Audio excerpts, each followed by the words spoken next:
Love or pag-ibig. Isang salita pero napaka makapangyarihan na kahit ano ay kayang pasunurin o baguhin ito. Minsan mapanakit. May mga pagkakataon namang kailangang haluan ng sakribisyo o kaya naman ay napag-aaralan na lang. Hindi dahil sa pinilit kundi kusang naramdaman. Katulad na lamang ng istoryang ibabahagi ko sa inyo. Kahit gaano ka-arogante, kalupit, kawalang puso ng bidang lalaki sa istoryang ito, mababago at mababago pa rin siya dahil sa tinatawag na love o pagmamahal. At isang dalaga ang makakagawang maging maganda at maging makulay ang mundo niya. Kaya naman tara na at pakinggan natin ang istorya na magbibigay din ng kilig at inspirasyon sa mga tagapakinig. Pero bago natin simula ng love story, ay makisubscribe naman po ng ating channel. Maraming salamat po. Mike, tawag ng dad niya sa kanya. Ilang taon ka na nga, kailan ka ba mag-aasawa? Wala pa sa plano ko ang pag-aasawa, dad eh. Hindi ko pa naiisip yun. Bakit ba gustong-gusto nyo nang mag-asawa na ako? Parang naiirita niyang sagot sa ama. Magkaharap na nakaupo ang mag-amang Mike and Vicente Valdelion sa terrace ng kanilang mansyon habang nagkakape ang daddy niya. Tahimik na pinagmamasdan ni Mike ang kanyang ama habang tumitingin ito sa malayo. Matikas at gwapo pa rin ito na kayang paibigin ng sino mang babae. Ngunit alam niyang simula nang iniwanan sila ng kanyang ina, ay hindi na ito muli pang nag-asawa. Anak, matanda na ako. Kailan mo pa ba ako bibigyan ng apo kung uugod-ugod na ako? O baka naman, inaantay mo lang na mamatay ako bago ka pa mag-asawa? May himig nagtatampong sagot ni Vicente sa anak. Dad, tingnan mo nga yung mga pananalita nyo. Pag-aasawa ko ho ang pinag-uusapan natin. Hindi ito isang pagkain na iluluwa ko lang kung hindi angkop sa aking panlasa. Para namang napakadali para sa inyo ang pag-aasawa. Tsaka kayo rin ang nagturo sa akin na hindi basta-basta magtitiwala sa mga babae. Halata ang pagtitimpi sa mga sagot niya sa ama. Aba, ilang taon ka na, Mike. Hanggang ngayon hindi ka pa rin nakakatagpo ng katapat mo.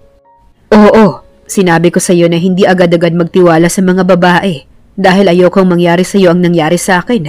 But my God, Mike, ano ka? Laging nakapikit? Wala ka man lang nagustuhan sa edad mong yan? Galit na tanong niya sa anak. Sinasabi ko na sa inyo, Dad, hayaan niyo na muna ako sa buhay ko. Ayoko pang mag-asawa. Aalis na po ako. Mabilis siyang tumalikod sa ama, ngunit nakailang hakbang pa lang siya palabas ng veranda nang bigla siyang napatigil sa sigaw nito sa kanya. Mike, wag mo akong ginagalit. Sa ayaw at sa gusto mo magpapakasal ka.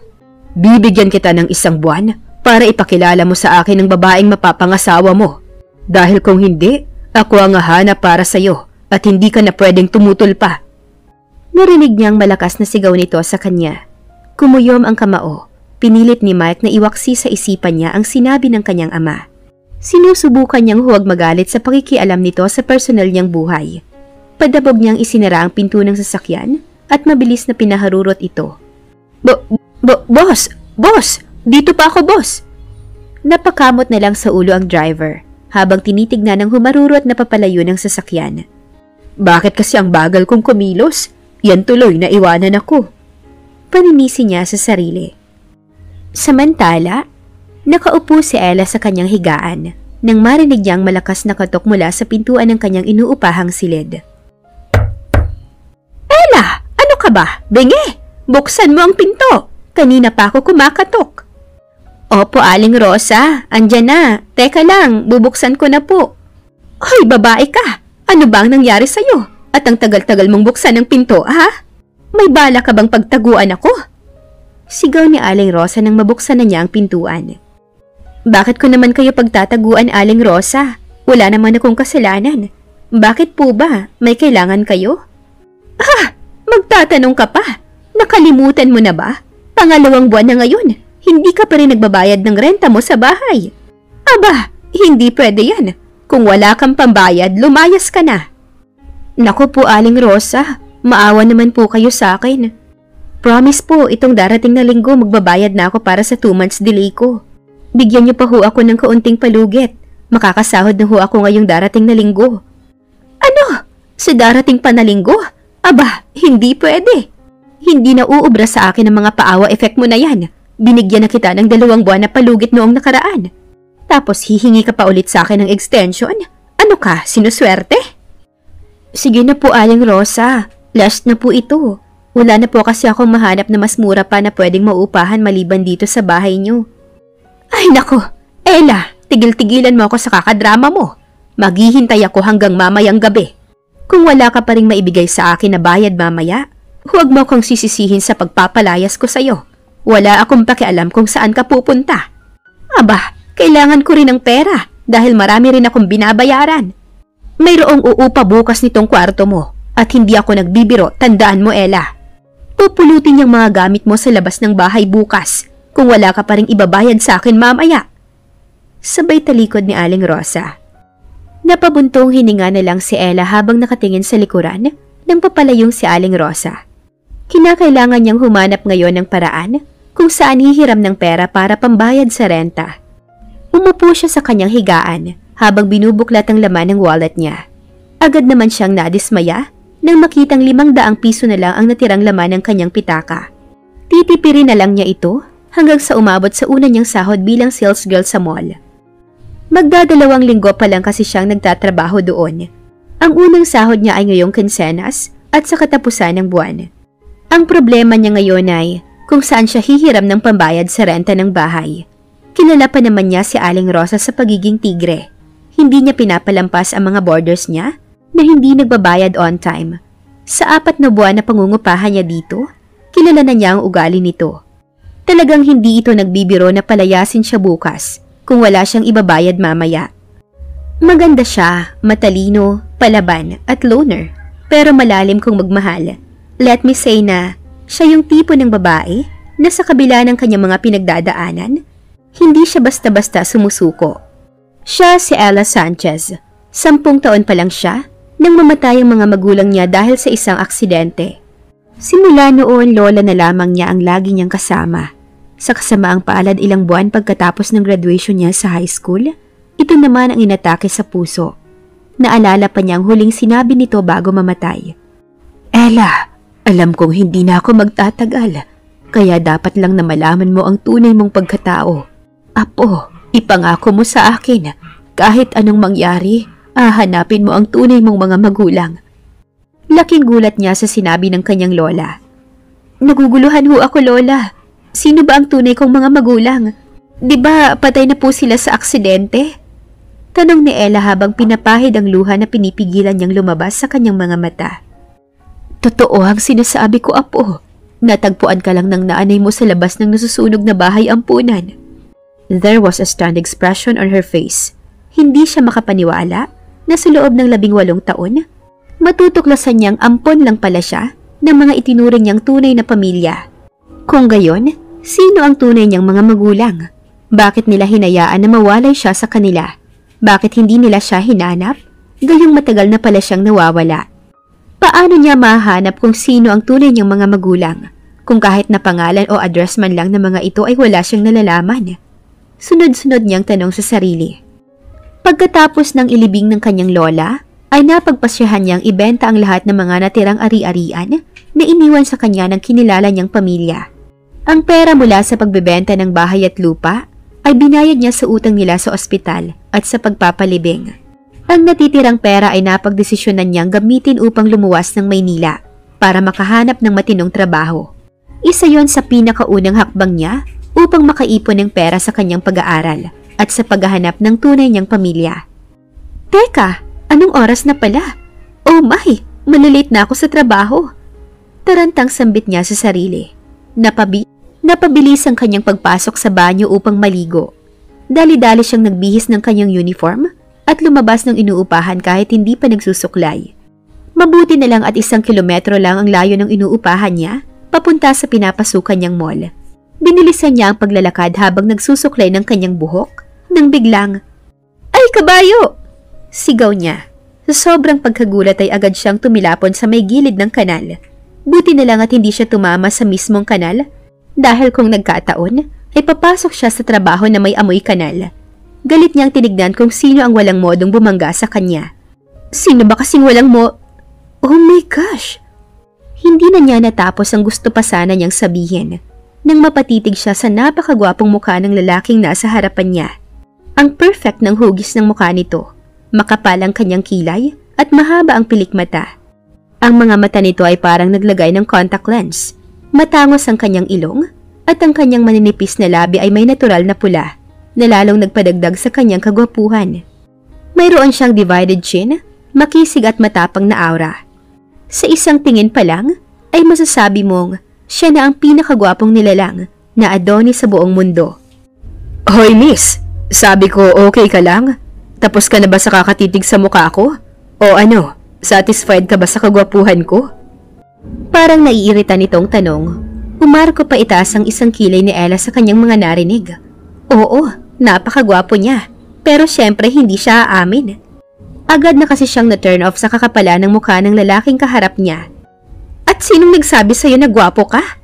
Ang lakas naman ng bilib mo sa sarili mo, lalaki. Ang kapal talaga ng pagmumukha mo. Naiirita niyang sagot sa lalaki. Lalo lang siyang nainis nang makita niyang ngumisi lang ito sa kanya. Aba, may malalim na dimple pa pala ang mayabang na to. Sa loob-loob niya. Ha? Ako pa ngayon ang makapalang muka. Ikaw ang kanina ko pa sinasabihan na tumayo na dahil ang bigat-bigat mo. Kanina ka pa nakapatong dyan sa ibabaw ko. Ano, may bala kang magpagabi dito? Nangiinsultong sagot din ito sa kanya. Bigla ay tumayo si Ella nang mapansin niya ang awkward na posisyon nila. Nakapato nga siya sa ibabaw ng lalaki. Parang gusto niyang maghukay ng lupa at ibaon ang sarili sa sobrang kahihiyan. Ramdam na ramdam niyang pamumula ng kanyang mukha sa sobrang hiya. Bakit ka ba kasi nakaharang sa dinaraanan ko? Ang lawak-lawak ng kalsada. Paggalit niyang tanong sa lalaki habang tinatanggal ang mga dumi na dumikit sa uniform niya. Ikaw pa talagang may ganang magalit. Bakit ka kasi naglalakad na parang kabayo habang nagsusuklay ng buhok? Public place itong dinaraanan mo at ang pagsusuklay sa bahay ginagawa yan. Nagets mo ba, ha? Babaeng kabayo? Nangiiritang tanong nito sa kanya. Ang kapal talaga ng pagmumukha mo. Unggoy ka. No. Mas may mukha pa pala ang unggoy kaysa sayo. Ganting insulto niya sa lalaki. Namumula na ang kanyang mukha sa sobrang pagditimpi. Gusto na niyang umalis dahil ayaw niyang masira pa ang buong araw niya sa lalaking kaharap. Aktong nag-isang hakbang pa lang siya nang biglang may humablot sa kanyang kamay. Mahigpit ang pagkakahawak nito na parang takot na mawala ang kanyang bihag. Lumingon siya at nagtama ang kanilang mga mata. Naramdaman niyang nag-aapoy na galit nito habang tumitingin sa kanya. Bitiwan mo ko! Utos niya sa lalaki sabay hila ng kanyang kamay. Saan ka pupunta, ha? Sa tingin mo ba'y madadala mo ako sa mga lucid tactics mo, woman? Alam kong isa lang yan sa mga taktika mo para mapalapit sa akin. Gusto mo ba ng pera? Sabihin mo lang, hindi mo na kailangan mag-isip ng kung ano-anong tactics para mapansin. Diretsahang sabi nito sa kanya na parang mababang uri siya. Kunot ang noo niya sa narinig. Ano bang tactics ang pinagsasabi mo? Haler, okay ka lang, madman? Nauntog ba yung ulo mo kanina sa gutter? Bitawan mo na ako. Malilate na ako sa trabaho ko. Hindi ka nakakatulong. Sabay hila ulit niya ng kamay niya. Nagpupumigla siya sa higpit ng pagkakahawak nito sa kanyang kamay. Pero parang walang nangyari. Mas lalo pa nitong hinigpitan ng pagkakahawak sa kamay niya. Huwag ka nang magmaang-maangan pa. Dahil alam na alam ko na mga tipo mong babae. Playing innocent. Kunwaring babangga ko no sa isang mayaman na lalaki para madaling makalapit at aakitin. Upang madaling magkapera. Pare-pareho lang kayong lahat ng mga babae. Pera lang ang habol. Wala kang... Napangiwi siya sa sampal nito. Wala kang karapatan na sabihin sa akin yan. At wala ka rin sa posisyon para husgahan ang pagkatao ko. Kung ano man ang pinagdadaanan mo sa buhay, huwag mo akong idamay. Tandaan mo, hindi lang ikaw ang nag-iisang tao sa mundo na mas mahirap ang pinagdadaanan. At ito ang sasabihin ko at itatak mo dyan sa bugok na kokote mo. Kahit magdildil man ako ng asin o matulog man ako sa bangketa, wala ka nang pakialam doon. Ano kung mayaman at gwapo ka? Sapat na ba yon para husgahan mo ko? Para sa akin, hindi ikaw ang lalaki na pangarap ko. Kaya wag kang masyadong bilib sa sarili mo. At pwede ba? Tigilan mo na yung ilusyon mo. Dahil kung totoo mang mayaman ka, pues wala akong balak makashare dyan sa yaman mo. Hindi na matiis ni Ella ang matalas na dila ng lalaking kaharap. Kaya niya ito biglang nasampal. Nanginginig siya sa sobrang galit. Hindi niya kayang tanggapin kung ano pang susunod na sasabihin nito sa kanya. Siguro nga ay mayaman ng lalaki dahil napansin niyang maraming bodyguard ang nakapaligid dito pero wala siyang pakialam. Hindi niya hahayaan na inaapakan ang pagkatao niya ng kung sino-sino lang. Pagalit siyang tumaliko dito at dali-daling pumunta sa mall na kanyang pinagtatrabahuhan. Napaawang ang labi ni Mike habang sinusundan ng tingin ng likod ng papalayong si Ella. Hanggang ngayon ay ramdam pa rin niya ang pamamanhid at pamumula ng kanyang kaliwang pisngi dahil sa lakas ng sampal nito sa kanya. Hindi siya makapaniwala na ang isang Mike Valdalio na katulad niya ay makakayang sampalin ng isang babae na ngayon lang siya nakilala. Aaminin niyang napasobra siya sa kanyang sinabi kanina sa babae. Tama nga naman talaga. Wala siya sa posisyon para husgahan ito dahil ngayon lang niya ito nakita. Interesting woman. Matapang ito at palaban. Sa lahat ng babaeng nakilala niya, ito lang ang bukod tanging nangahas na kalabanin siya. Naisip ni Mike na siguro, sobra siyang naapektuhan sa paghihiwalay ng kanyang mga magulang. 7 years old pa lang kasi siya nang umalis ang kanyang ina at sumama sa ibang lalaking mas mayaman pa kaysa sa kanyang ama.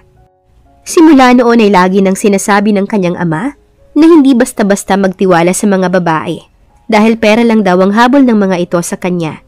Kaya natutunan niyang maging bato ang kanyang puso sa kahit na sino mang babae na lumalapit sa kanya. Mayroong isang beses na kinaladkad niya ang kanyang sekretarya palabas ng kanyang opisina nang minsang magpakita ito ng motibo sa kanya. Kahit mga kaibigan niya, hindi na nagtangkang maghanap ng magiging girlfriend niya dahil sa takot na baka ganoon din ang mangyari sa kanila. Let's say na siya ay allergic sa mga babae. Ayaw niya ng commitment. Naniniwala siyang sagabal at nakakasira lang iyon sa kanyang mga plano sa pagpapalago ng kanilang negosyo. In the span of 3 years, nagawa niyang ilagay sa tuktok ng pyramid ang negosyo ng kanyang pamilya. Dahil sa mataas niyang IQ, kaya siya naging isang pinakatanyag na business magnet ngayon sa buong Pilipinas. Binalingan niya ng makahulugang tingin ng kanyang right-hand secretary na si James at naintindihan naman ito ang gusto niyang sabihin. Mabilis naman itong lumapit sa kanya. Boss, sabihin mo lang, tuturuan ba natin ang leksyon ng babaeng yon? Tanong ni James sa boss niya nang makalapit na ito. I want you to investigate that woman. Agad namang sagot ni Mike na halata ang curiousness sa muka. Yes, boss. Pero boss, maganda siya ha, kahit hindi pa gaanong nakasuklay. Kahit sino siguro na lalaki ay mamemesmerize sa kakaiba niyang ganda. Kaya siguro tinamaan kayo sa kanya. Sinarili na lang ni James ang gusto pa sana niyang sabihin. Hindi niya na lang isinatinig dahil ramdam niya ang nag-aapoy na galit ng boss niya. Pinagpawisan siya ng malamig. Bakit ba ang daldal ko? Bulong niya sa sarili. Mabilis siyang kumaripas ng takbo papunta sa isang black Maybach na sasakyan upang pagbuksan ng pinto ang boss niya. Boss! Nauutal niyang sabi habang hinihintay si Mike na pumasok sa loob ng kotse. Drive! Utos nito sa kanya. Yes, boss. Nagkamot na lang ng ulo si James. Dahan-dahan niyang isinara ang pinto bago lumapit sa driver's seat at tahimik na nagmamaneho ng sasakyan. Sa 5 taon niyang pagiging personal secretary, ay kilala niya na ang ugali nito. Kaya isinara na lang niya ang bibig at diretso ang focus sa daan. Napapagitnaan sila ng 2 sasakyan na puro bodyguard ang sakay. Sa tuwing aalis ang boss niya, laging 3 sasakyan ang minamaneho nila. Marami kasi itong pinataob na mga kalaban sa negosyo, kaya marami ang galit sa kanya. Minsan na kasing may nagtangkang patayin siya. Mabuti na lang at hindi siya napuruhan. Simula noon, umaalis na siyang 8 o 10 bodyguard ang kasama. 10 p.m., oras na ng uwian. Unti-unti na rin nagsisilabasan ng lahat ng mga empleyado sa employees exit ng mall na kanyang pinapasukan. Nakapagdesisyon si Ella na umuwi na lang muna sa inuupahan at subukang pakiusapan uli si Aling Rosa. Minalas kasi siya ngayong araw dahil walang kahit isa sa mga nilapitan niya ang nagpahiram ng pera. Expected na niyang mangyayari ito dahil wala pang gaanong nagtitiwala sa kanya na pahiramin siya dahil isa siyang baguhan na empleyado. Nagpasya na lang siyang umuwi. Kinabukasan, umalis si Ella sa kanyang inuupahan na walang ibang dala maliban lamang sa kanyang nag-iisang maleta. Ang kanyang mga natirang gamit tulad ng mumurahing ceiling fan at rice cooker na dinala pa niya galing sa probinsya ay pinaiwan ni Aling Rosa. Dahil kulang pa nga daw iyon bilang pangbayad sa 2 buwan niyang pangungupahan sa kanyang bahay. Kahit anong pakiusap niya kay Aling Rosa, ay ayaw na talaga nitong makinig. Buo na ang desisyon nito na ibigay sa bagong uupa ang kanyang kwarto. Salamat na lang at hinayaan pa siyang matulog doon kagabi. Napagod na siya sa kakaikot, pero wala pa rin siyang makita na pwedeng paupahan malapit lang sa kanyang pinagtatrabahuhan. Mayroon na ang ibang medyo mura at kaya na sa budget niya, pero nangihingi sila ng 2 buwan na down payment. Kaya lang 5 days pa bago siya nakapagsahod. Ibig sabihin ay 5 days din siyang matutulog sa bangketa. Ang importante muna sa ngayon ay makahanap siya ng kanyang matutuluyan habang wala pa ang kanyang sahod. Umupo muna siya sa isang bench na nakapwesto sa gilid ng malaking park upang magpahinga. 5 minuto lamang ang nakaraan, simula nang upo siya nang mapansin niya sa di kalayuan ang isang matandang lalaking nakahandusay sa sahig na parang walang malay. Marami na rin ang nakakita sa matanda, pero dinadaanan lang nila ito. Agad niyang nilapitan ng matanda upang kumpirmahin ang nasa isip niya. "Hoy miss, huwag kang lumapit dyan. Baka kung anong gawin sa'yo. Maraming modo sa panahon ngayon." Saway ng isang ginang sa kanya. Hindi ito pinansin ni Ella. Maigi niyang pinagmasda ng matanda. Humihinga pa ito. Marahil ay hinimatay ito dahil masama ang pakiramdam. Agad niyang kinuha ang isang maliit na bote ng white flower sa kanyang maleta at pinahid ang laman nito sa bandang ibaba ng ilong ng matanda.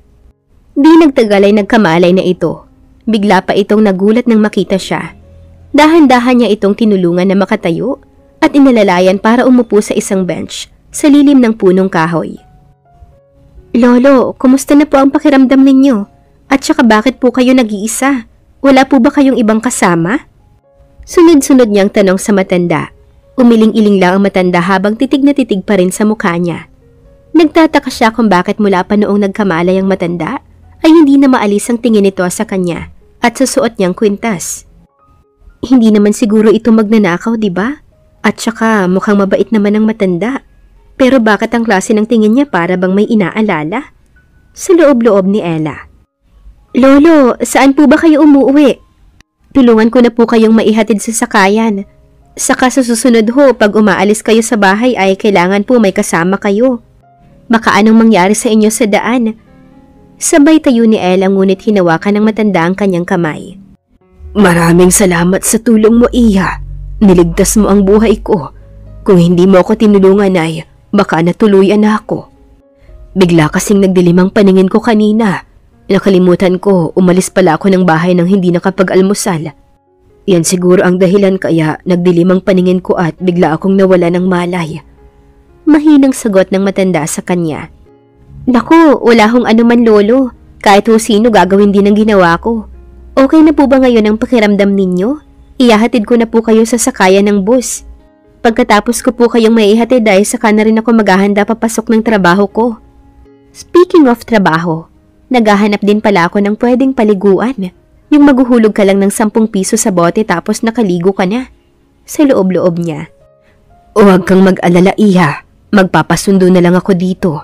Medyo mabuti-buti naman ang pakiramdam ko." Paliwanag ng matanda. "Sigurado ho kayo, lolo? May susundo sa inyo?" Nag-aalangan na tanong niya. "Sigurado ako, Iha. Mayroon akong cellphone dito. Tatawagan ko na lang ang susundo sa akin. Ano nga pala ang pangalan mo?" Agad nitong tanong. "Ella Sanchez po. Sige po, maiwan ko na po kayo, lolo. May trabaho pa kasi ako eh. Ingat po kayo." Kumaway pa siya bago umalis. Sinunda ng matanda ng tingin ng papalayong si Ella.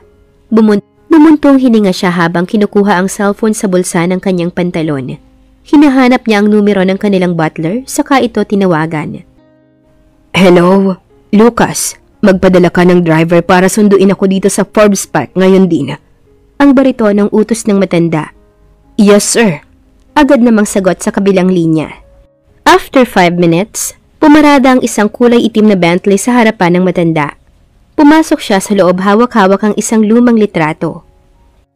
"Sir Albert, nag-alala po ang madam sa inyo. Bigla na lang kasi kayong umalis kanina nang walang kasama." Agad na report sa kanya ni Lucas pagkapasok niya sa loob ng sasakyan. "Saan siya ngayon?"